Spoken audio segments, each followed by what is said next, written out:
but you can get a free drink from Bellwood Coffee on us from 8 a.m. until 12 p.m. today. I saw some people have already, done the things. You're already sipping your coffee you got from there, but don't worry if you didn't get to before the event.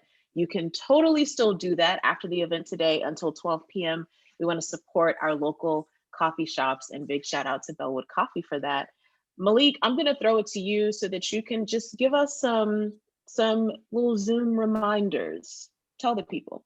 Alrighty. Good morning, everybody. Welcome to Creative Mornings. It's kind of rainy outside, but we're going to make it a great time this morning together. So, just to have a little fun, welcome everybody. You can change your name. Um, you can add an emoji to your name if you would like to. Just go to the participants menu and click on more next to your name and then rename yourself. You go by whatever you like. If you go by John on a day-to-day basis and today you want to go by something else, feel free to do so. This is your time just to have a little bit of personality and some fun. You can also add an emoji by pressing Control, Command, and Spacebar together. It'll bring up the emoji shortcut, and you can add a little emoji if you want to, a little personality. Also, throughout our talk, there are different views. There's speaker view and gallery view, which you'll see at the top right. Little icon looks like a little gallery thing. We're going to force you into speaker mode occasionally, but if you like seeing everybody's face in the morning, feel free to go back to gallery mode just by pressing that button. Um, Also, in just a few minutes, we're going to ask you an icebreaker question for breakout rooms this morning. This is going to be your chance to meet somebody, but if you're an introvert like myself, I promise you it's not going to be like too long. It's only going to be 7 to 8 minutes. You can do this, power through, please. Uh, Meet somebody. That's what we're here for. Um, After our talk today, there's also going to be a Q&A session where you get to ask our speaker this morning directly. And let's practice real quick on how we do that. So you should all see a reactions menu at the bottom. It has a little smiley face with the plus. When we ask for your questions, we're gonna click on that reactions button, and you should see something that says raise your hand. If you could try that out for me real quick. Yes, love all the hands. Awesome. When we go to that portion of the Q&A session, just do that. Ask your question and we'll unmute you when we call on you. Awesome. I'll send you back to Amina. Thanks, Malik. It's always nice to get a little bit of instructions on how we do all this. So I hope you are all emojied up and ready for the event. It's going to be great. And we wouldn't be able to do these events. Creative Mornings globally has some wonderful partners and sponsors. We would not be able to do these events without them. So we want to give some shout outs to them. I want to give a special shout out to MailChimp. They are actually for us a global partner and a local partner as well. You can join MailChimp's new partner community, MailChimp and Company, to help you learn some new skills. So we'll make sure we put that link in the chat for you if you're interested in that. So make sure you check that out. We also want to give a shout out to Basecamp. Basecamp is another one of our global partners for project management. And special shout out to their new platform, Hey. I just love that that's the name, Hey. So sometimes if you get emails that you want to reference later, right, you need links. Well, with Hey, you can set aside any email in a neat pile for easy access. We love anything that helps our productivity, right? So we're also going to put that link in the chat. You can check out Basecamp's Hey. We also want to thank our partner Skillshare. And Skillshare is an online learning community where a bunch of people can come together and get like next steps on skills they might need in their creative journey. So you can get a month of Skillshare for free as a part of the Creative Mornings community. So make sure you check that out. Those links will also be in the chat. And I'm very excited because we have Jennifer Chung here with us. And full disclosure, she's my friend and I just love her so much. But in addition to her being my friend, Jennifer is a singer, songwriter, actor and founder of Today Worthy. And Today Worthy is a community for those who want to live every day, today, worthy. You can also find Jennifer's music on Spotify or wherever you love to stream your music. And any of you that are Lovecraft Country fans, you have seen Jennifer Chung already. And if you haven't seen Lovecraft Country, you should check it out. Jennifer Chung is one of the artists featured there. Oh my gosh, I'm so excited. Jennifer Chung and her guitarist, Justin, are here with us. Give all of your applause emojis, Jennifer Chung. Hello. Hi, everyone. My name is Jennifer Chung, and this is Justin Cho. We have a couple of songs for you. They're originals. This one is, the first one that I'm going to perform is called Recluse, and it's off of my album called After All.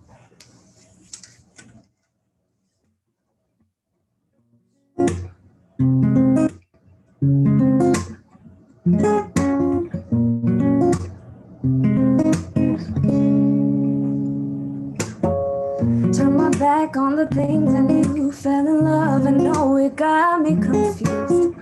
I was young, I was filled with fire. The smoke was just getting higher. Fell hard, I was hurt and bruised. It was at this time that I became recluse. The cards were dealt and I played. Broke the rules so I couldn't stay. Chasing the wind, hoping you'll win. But you learn that it burns, and it won't stay for no one. Where did all the people go? All the ones that I had known. You move too fast and then you're gone. I've been away for so long, I don't know where I belong.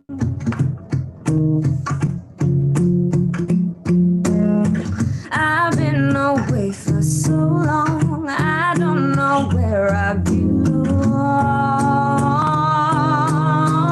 I don't know where I belong.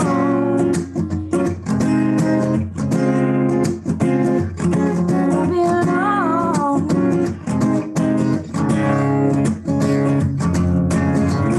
Woke up and I caught the time. Too many years gone by and I can't rewind. Do not come to mind the way you do mine, the way you do it. Lost track of what I felt. I moved east from west and I thought I'd find it. Though I left the memories stay, even if the details fade.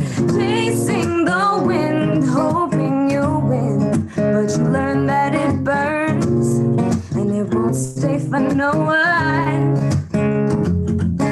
Where did all the people go? All the ones that I had known. You move too fast and then you go.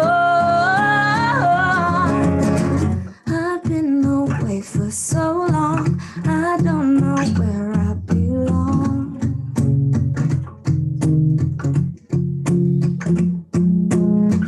I've been away for so long, I don't know where I belong. I don't know where I belong. Where I belong. I don't know where I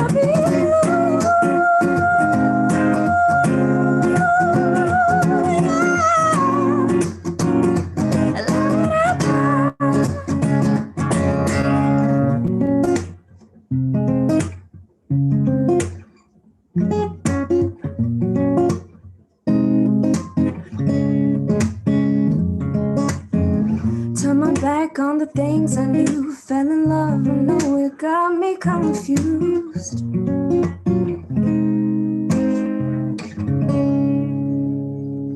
Cool.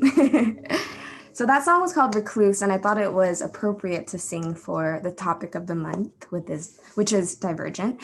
And it's basically a song that I wrote when I had to follow my heart and I felt like I was going my own way and I felt lost. And sometimes we're like stuck in that moment of being uncertain of our certainty.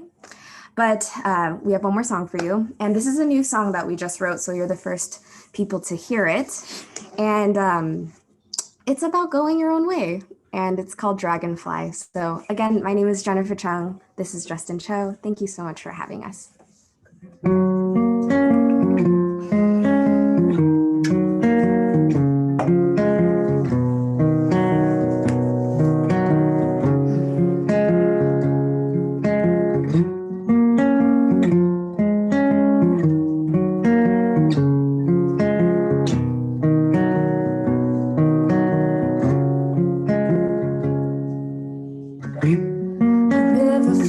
One direction,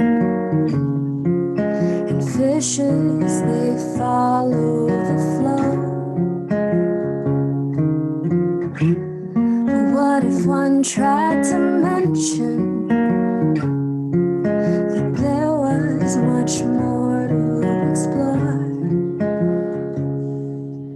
Here I am, I have a plan, I'm living free, don't know where I'll end.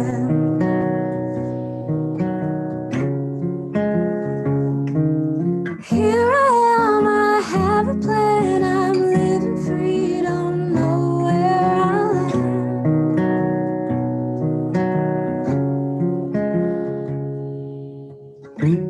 The dragonfly heard the message.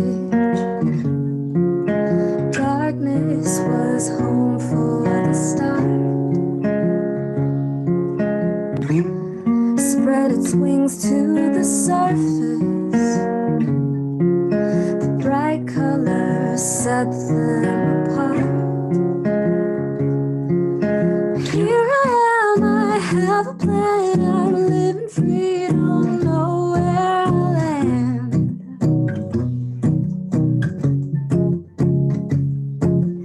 Here I am, I have a plan, I'm living free, don't know where I'll land.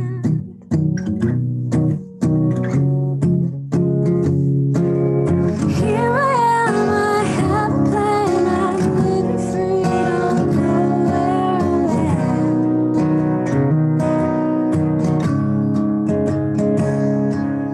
Here I am, I have a plan, I'm living free, don't know where I'll land.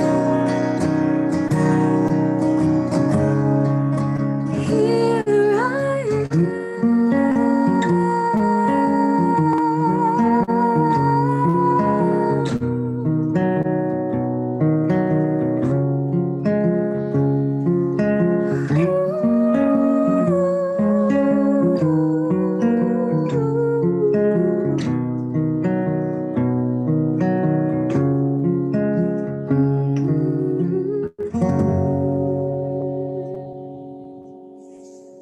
Thank you. Ooh, y'all, give all your applause emojis for Jennifer Chung and Justin Cho this morning. Wasn't that amazing? Oh my gosh, like I feel the vibes.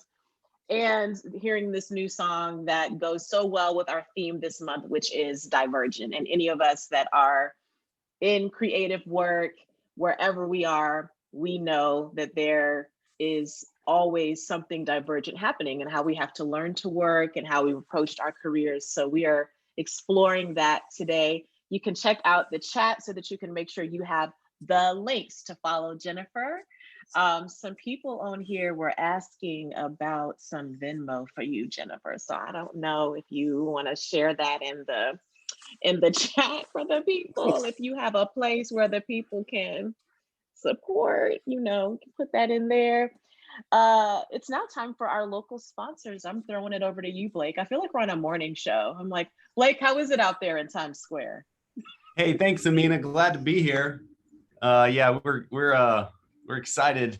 I'm excited. That was really amazing. Thanks, Jennifer, again for sharing with us this morning. I've got a couple of local announcements that I'm going to do, but first I have a big announcement, somewhat big, feels big to me at least. So after 9 years of being the organizer for Creative Mornings here in Atlanta, the time has come to pass the baton. It's a very bittersweet idea or thought to even think about not being the organizer after such a long time.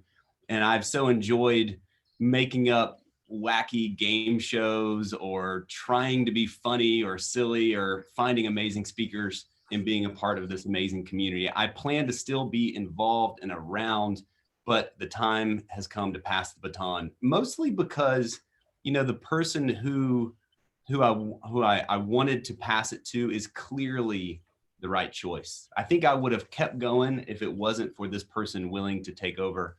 So you all know her, you just heard from her. Amina Brown will be your new Atlanta Creative Mornings organizer. She is the clear choice. She's brilliant, she's funny, she's connected, she's a previous Creative Mornings speaker, and she can represent Atlanta in ways that I never could as a person of color and an amazing female leader. So I think y'all should give some emoji rounds of applause for your new chapter organizer, Amina Brown. We're so excited for you, Amina.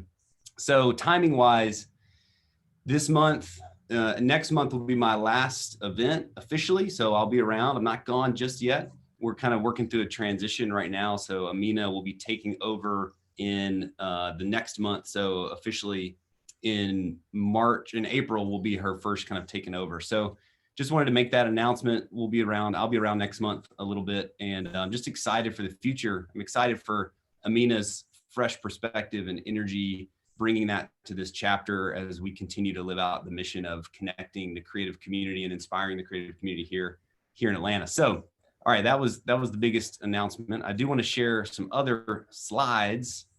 You know, we like slides around here. Here we go. So Matchstick has been a local partner of ours since the beginning for 9 years. It's where I work, it's where Malik works, it's where Andrew works, and we are a branding firm here in Atlanta. So if you need help standing out in the market or clarifying your message, hit us up, matchstick.com. Also, we have a podcast, A Change of Brand. I host it where we're doing behind the scenes stories of big famous rebrands. So we're getting into all the nitty gritty of the drama and the blowback and the public opinion. And did the Airbnb know what their logo looked like? Yeah, we talk about that in episode 2. You can go to changeofbrand.com and check it out. And hey, also Matchstick is hiring. We are looking for a director of messaging. So if you are a brand strategy, copywriter, experienced leader, we're going to be posting that soon. Okay, so I want to stop sharing real quick and let's go to another special guest we have. William Warren from the Sketch Effect is virtually sketching right now. Look at that. That's his iPad. Is it an iPad? It's a device. It's some magical device that is showing us what he is drawing right now. So he is going to be actively listening, taking notes, putting doodles in there. Yep. Oh, it's an iPad. Look at that. Thanks, William. And so we're going to check back in a little bit to see his progress, but we're so excited that the Sketch Effect is here. They've been a partner of ours at many events in person. This is the first time that we have done it live. So thank you. And I want to pull back some slides again. So William, if you stop sharing your magical device, there we go. I want to pull up a couple more shout outs and then we'll get into our talk today. So William, who was just sharing, is not only the CEO founder of the Sketch Effect, but he also is starting the Conquering Creative, which is a platform for creatives like me and others that might find themselves a little overwhelmed with business. A lot of us enjoy the creativity side of what we do, but we don't always enjoy the business side of what we do. And that's why William started this. So he was feeling those same intimidating feelings 10 years ago, and now he's really grown the Sketch Effect to be an amazing business. So if you need simple and helpful business resources and tools, be sure to check out the Conquering Creative. We'll post some links in the chat for you to do that. So thank you, William, Sketch Effect. Be sure to check out the Conquering Creative. Okay, I have a big question for you next. Big question. That question is, do opposites attract? Paula Abdul wants to know, yes or no? This is a chance for you now to go to a breakout room where you can meet some other people. Now look, I get it. I am introverted. Believe it or not, I am introverted. I want to turn that camera off. I don't want to engage, but every time I do, it is worth it. So if you don't have your camera on right now, just hear me put a little push on you. You can do it. break out of that shell. You know it's healthy to talk to other humans, right? We've been locked up for many months. It is healthy to meet new people. You can do it. And here's the question for you to discuss. Do opposites attract? Yes or no? You could even just say yes or no and let someone else do all the talking. But we've got 7 minutes now that we're going to go to breakout rooms, and hopefully they will work. We'll put our face.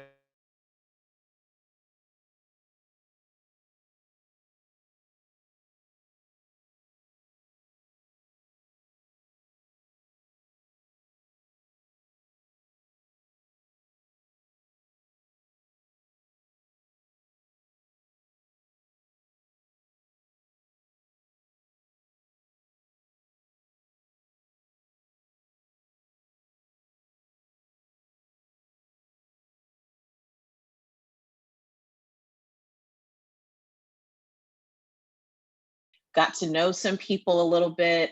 Some of you that may have just moved to Atlanta or maybe joining us from another city. Part of what was wonderful about our in-person events is the opportunity to get to know some other people, right? You'd have time before the event where you were like eating biscuits or croissants or whatever we had as our breakfast thing and coffee. You had time to talk to some people, get to know them, as well as after the event. So know that we are not trying to force you into awkward situations by putting you in the breakout rooms, but we're wanting to bring back some of that community element, right? Where you can get a chance to get to know some other folks that are maybe doing similar work to you or are in creative work in some other way as well. So yeah, thank y'all so much for taking part in those breakout spaces. It is time for our speaker. And as you know, we are talking about Divergent this month. And if you're new here, we do this in Atlanta as Creative Mornings Atlanta, but there are Creative Mornings events happening all over the world this month. And all over the world, we are all talking about the same theme, which I think is pretty cool. So I'm excited to welcome our speaker this month, and he has truly experienced the theme of Divergent in his career. And I'm just really glad he's here to be able to share with us some of the things he's learned along the way. Founder and CEO of the Muddy Water Group, co-owner of Tom, Dick, and Hank Restaurant. Let me hear you in the chat if you've been to Tom, Dick, and Hank. Director of Strategic Alliance of the Atlanta Voice, which is one of Atlanta's first Black newspapers. Pioneer of building Atlanta's music scene. Let's welcome our speaker today, Richard Dunn. Hey, everybody. Can you hear me? Good. All right, cool. So again, welcome to Creative Morning at ATL. Richard Dunn, proud to be here. Proud to be a part of the transition, welcoming Amina to curating this great and beautiful event, and even more excited to be here because of that. I didn't realize that until this morning. Blake, thank you for all that you've done thus far, man. This is a great platform. You've done the city proud, man. So we appreciate your efforts, and but I mean, I'm moving forward. Anything I can do, just want to publicly say I got your back. Also excited to be here because it's Black History Month, and I get to close it out doing something cool, and considering that this has been an interesting month for me. My birthday was on the 9th. However, I was in the bed with COVID. So I'm glad to be past it and here and present and healthy, and, in a position to share my thoughts about Divergent, right? So Divergent, what is that? Moving and extending in different directions from a common point, differing from each other or from a standard, to proceed in a different direction, to diverge. Well, when I got that topic from Amina and Celeste, I was like, I never really used that word in a sentence other than talking about the movie Divergent.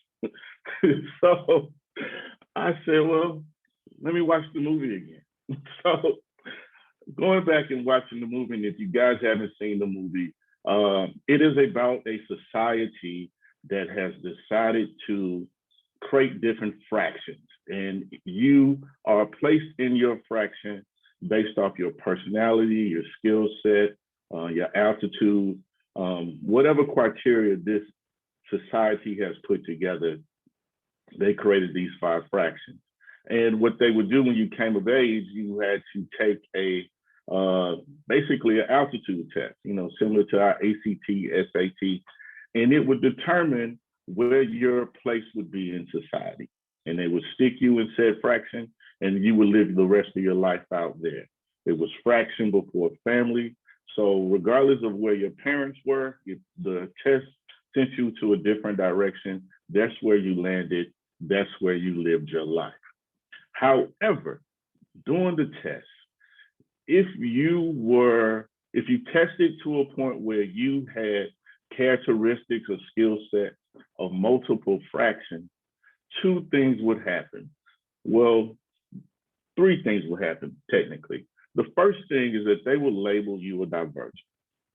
The second thing that they would do was to exile you. You become you live in a space in society of a non-desirable. Basically, you were on the streets, homeless, at the mercy of the other people who were placed in a fraction, or they literally would kill you off because they felt like you would disrupt society, you would throw things off in this universe. To me, it was really interesting to kind of watch it from this perspective, because now I have to talk about it. So as opposed to watching it as an action flick, I had to really understand what was going on. And so to further kind of understand what was going on, I dug into what was the opposite of divergent, and that is actually convergent, or convergence. And that's when familiar sources or entities come together to form something new. And then I thought about that in today's climate, it kind of hit me. Well, American history has taught us that our founding fathers converged together to create a society that was, liberty and justice for all, but it was only intended to be that way for those who had converged in that particular meeting at that particular time. Meaning, America's fundamental foundation was the benefit of the white male, point blank, period. It didn't include anybody else. It didn't include women. It didn't include people of color. It only really included those gentlemen and their ideologies in that meeting at that point in time. So what has that taught us, or what has American history taught us? Well, because of convergence, things such as slavery existed for a long period of time because those in charge didn't understand oppression and what it meant to actually be a slave. And even at the point that they were forced to change slavery laws, emancipation was not necessarily Abraham Lincoln's first choice when it came to dealing with slavery here in the United States. He wanted to put Blacks on the boat and actually send them back to Africa or somewhere else, so he's going to get rid of Black people. So they come up with Reconstruction and Jim Crow laws. So they're going to stay here, but we still have to maintain control. As people of color progress and as America kind of progressed and as the world got smaller, some of the things that this convergence was doing obviously wasn't socially acceptable, became bad for business, and it was a problem politically for those who were in power at that point in time. So they release us or do away with Jim Crow laws, but then they bring in voter suppression. And in order to keep voter suppression laws in order, things such as white supremacy started to happen. You got the Klan, you got lynching. And even after we get past voter suppression, we get into things that were strategically done, such as redlining when it came to real estate development, things of that sort. So now we're dealing with the wealth gap. And, again, people in power staying in place. Those who are not like-minded or of that group are still kind of pushed to the back, not given opportunities to grow and progress the same way white guys were. But then, out of the blue, 2020 happens. And 2020 showed us a lot about American society. The pandemic brought on so many things that we as a people just had not thought about. We were disconnected from family. Everybody's busy in the rat race, chasing money. We weren't spending time at home. Most of us lost our mind sitting in the house for an extended period of time. But before that, we complained about getting up and going to work every day. So now you're stuck in the house and you don't know what to do with yourself. You're disconnected from your family. You haven't really been spending time with them. You realize you're living with strangers, and you have to reconnect and relearn those that you wake up and supposed to live with every day. The other thing that was not shocking, but definitely came to a head was the social unrest. You look at George Floyd, Breonna Taylor, and so many situations like that. We got to see how divided our cultures were here in American society. And the political climate took things to a whole nother level. This election campaign of last season was very expensive. Everybody was engaged, everybody was involved, but more importantly, everybody was on a different side of the fence, right? And oddly enough, the state of Georgia flips blue. And you have to credit the flipping of the blue, in my humble opinion, to the work of Stacey Abrams. And the reason I bring Stacey Abrams up is because not only is she African American, but lo and behold, she technically is from Atlanta. Not born here, but raised here, went to school here, finished Spelman here in Atlanta. So I always would say Atlanta is an island in a state called Georgia. Atlanta is an island in the state called Georgia. Atlanta is a unique and very special and unique space. Atlanta has a divergent spirit. And I'll share my thought on Atlanta in this divergent spirit, just telling you my story.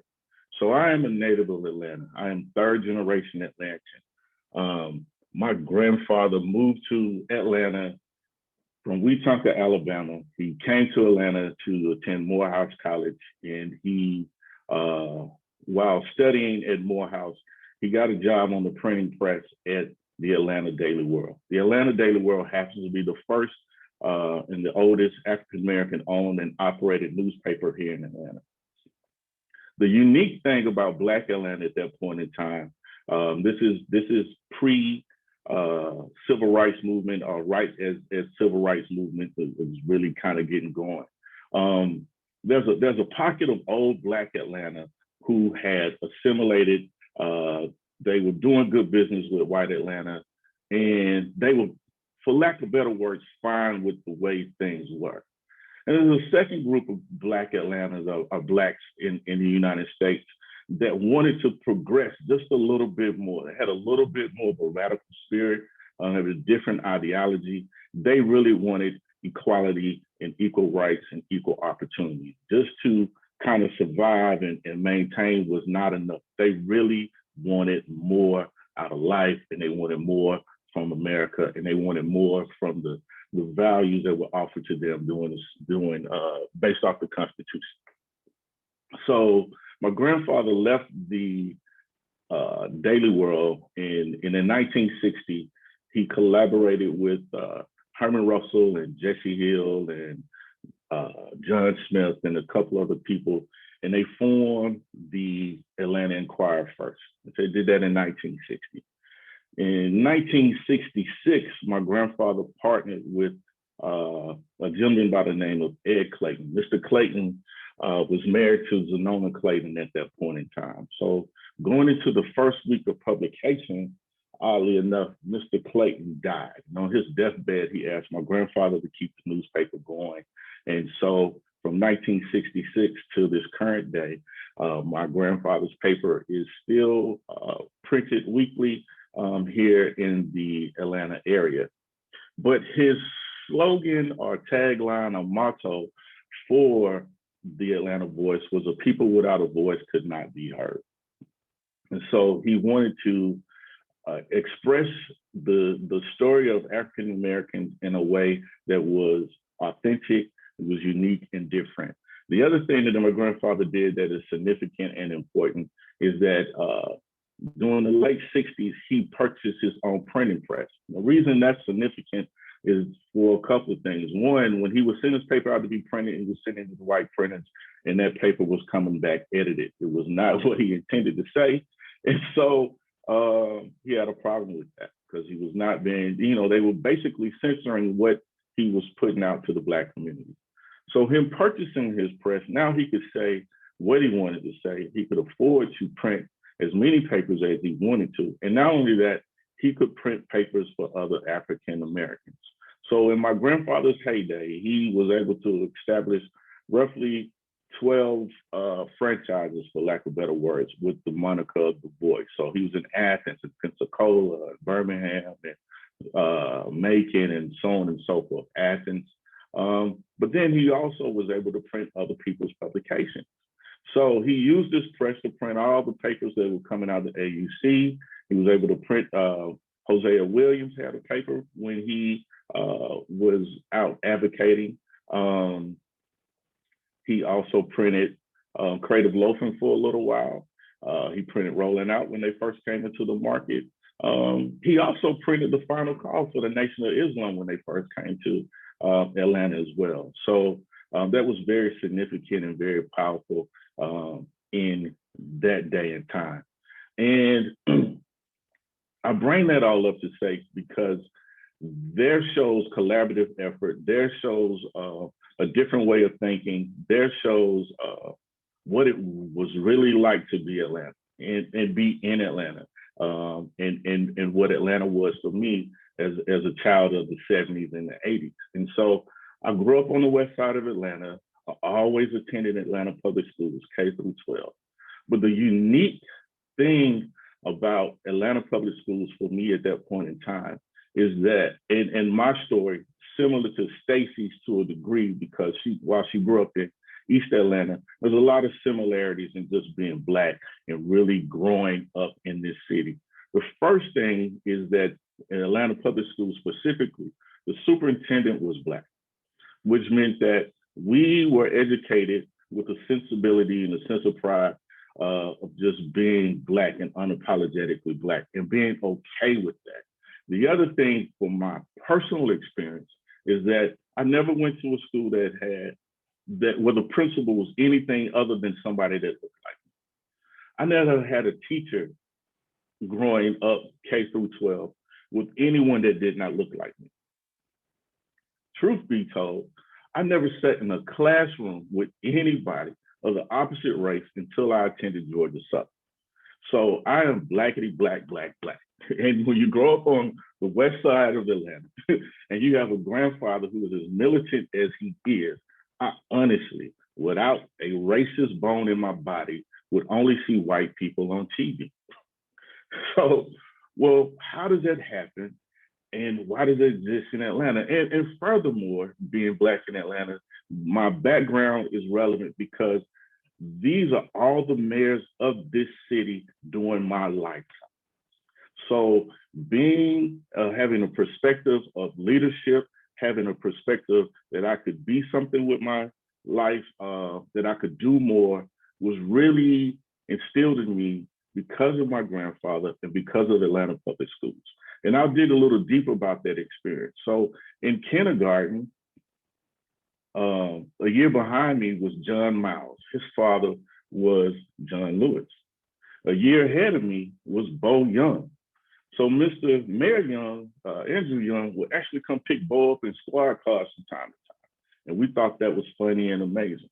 But the unique thing about that, the same time when we had these dignitaries and politicians there, Atlanta was segregated as well back in the day. So it was still a cluster of Black folk from all socioeconomic backgrounds in school together.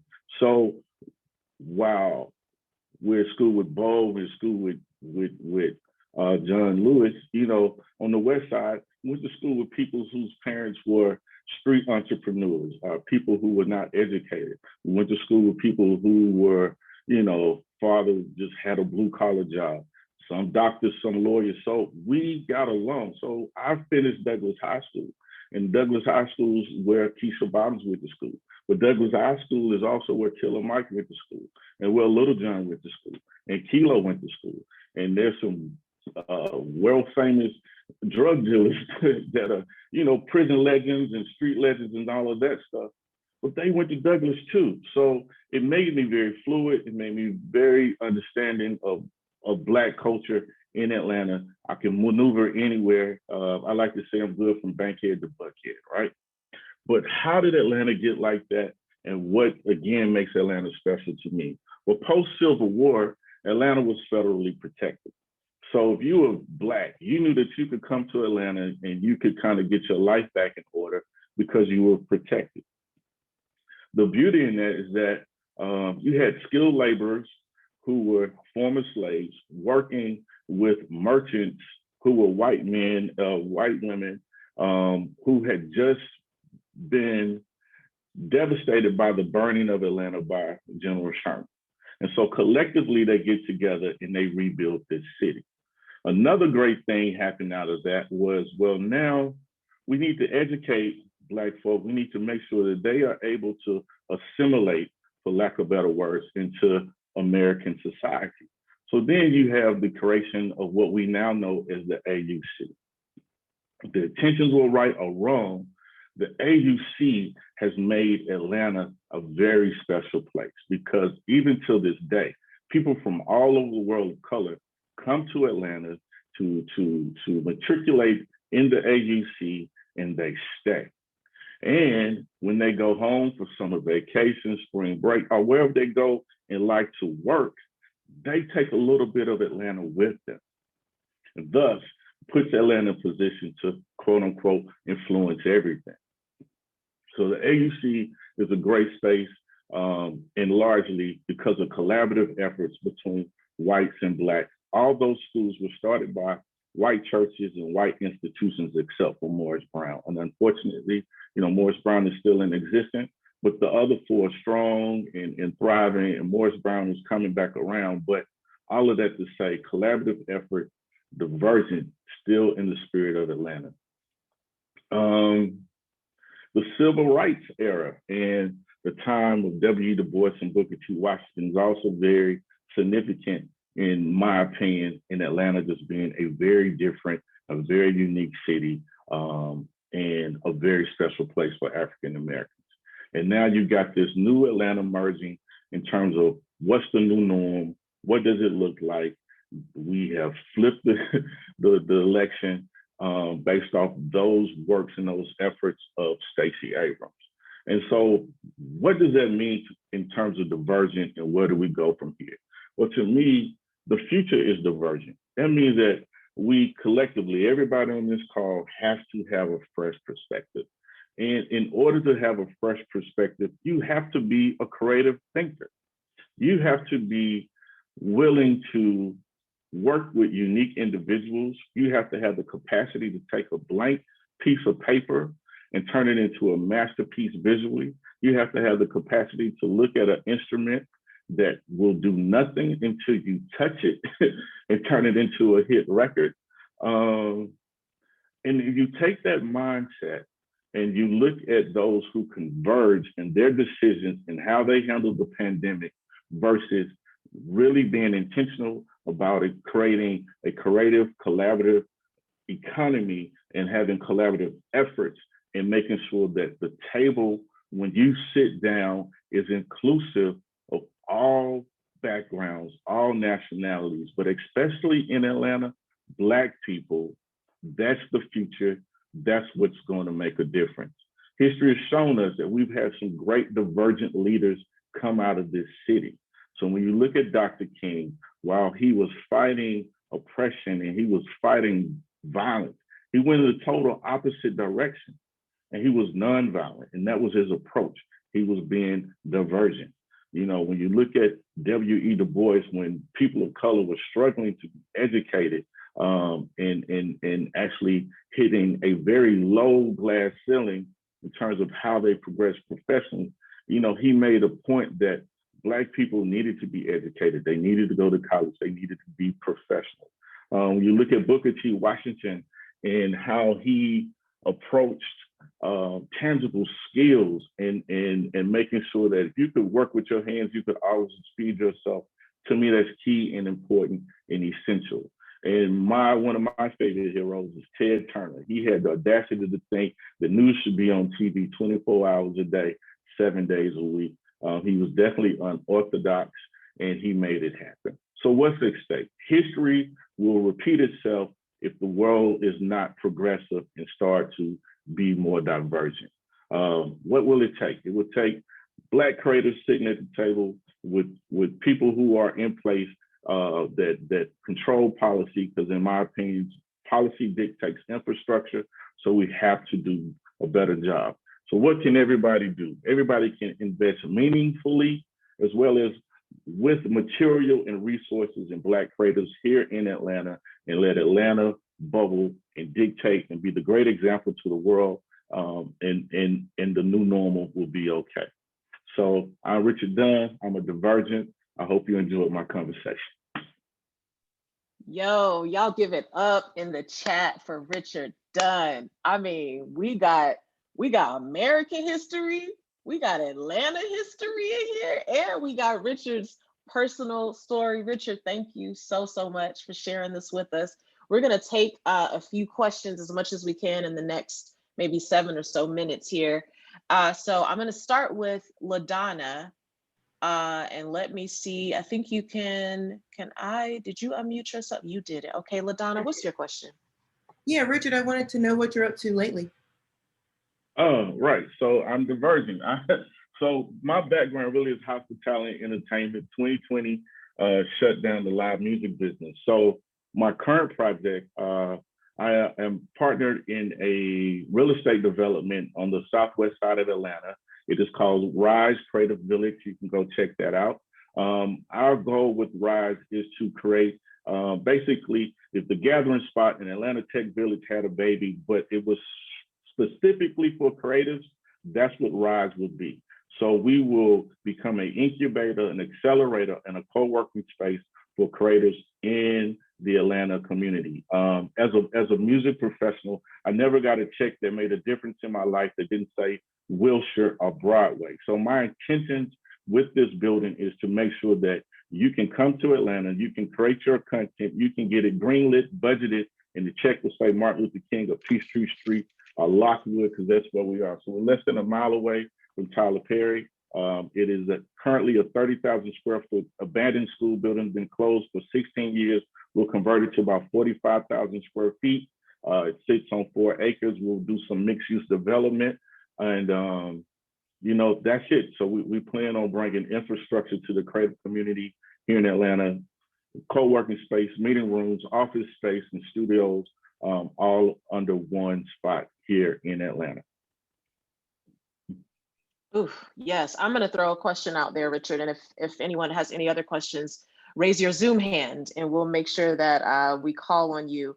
You have been very instrumental in not only elevating Atlanta's music artists, but also getting national music artists to come to Atlanta. And some of my other friends that live in other cities talk about how hard it is for them, sometimes getting artists to come into those places. What would you say has been your experience in not only helping elevate our music scene and the artists that are making music here, but with Muddy Water Group, bringing national artists so that people know Atlanta is this global place where people are interested in that?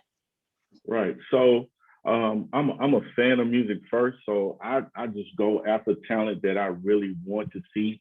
And I do all I can to bring them to Atlanta. Atlanta is culturally, we go out and we love live music. So it's not hard to convince somebody to come to Atlanta. They want to come to Atlanta. They want to be a part of the scene. They actually they can't wait to get off stage and participate in the nightlife and the restaurants that Atlanta has available. So Atlanta has a lot to offer, and it is a place that people want to see. This is the home of Dr. King, and people want to come walk these streets that he walked and understand what the civil rights movement was. And, those who are a little younger, they want to see what Freaknik happened too, right? So it's all relevant. and I use it all to my advantage to make it happen. I love it. Any other questions that I missed, y'all? I don't think I did. I'm looking in the chat. I'm checking to make sure. Richard, thank you so much for joining us, for sharing your story with us.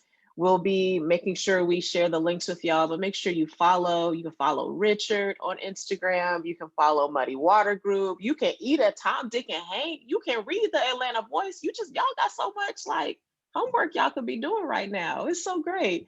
Richard, thank you so much for joining us. Blake, I think I'm throwing it to you because we also want to get a chance to take a look at where we ended up with the sketch effect and William Warren. So let's check that out. Thank you again, Richard, so much. Hey, thank you. Thank you. Yes, Richard, thank you. That was amazing. Yeah, let's go ahead and spotlight William's camera, see the update on that sketch. Let's see what effect he's had on that sketch effect. Whoa! Oh, Come on. Hey, and we're going to share this out with everyone that attended today. So keep a lookout in your inbox for this. We will be sharing it. And, I think that is a wrap for today. Actually, Justin, could you play us a little guitar music for our outro? You still around? And if y'all know how to body roll, maybe Justin will play some body roll music for us. You could body roll your way into your Friday. You can do it. Yes. Hey, everybody, have a great weekend. Thank you so much. We will see. Thank you.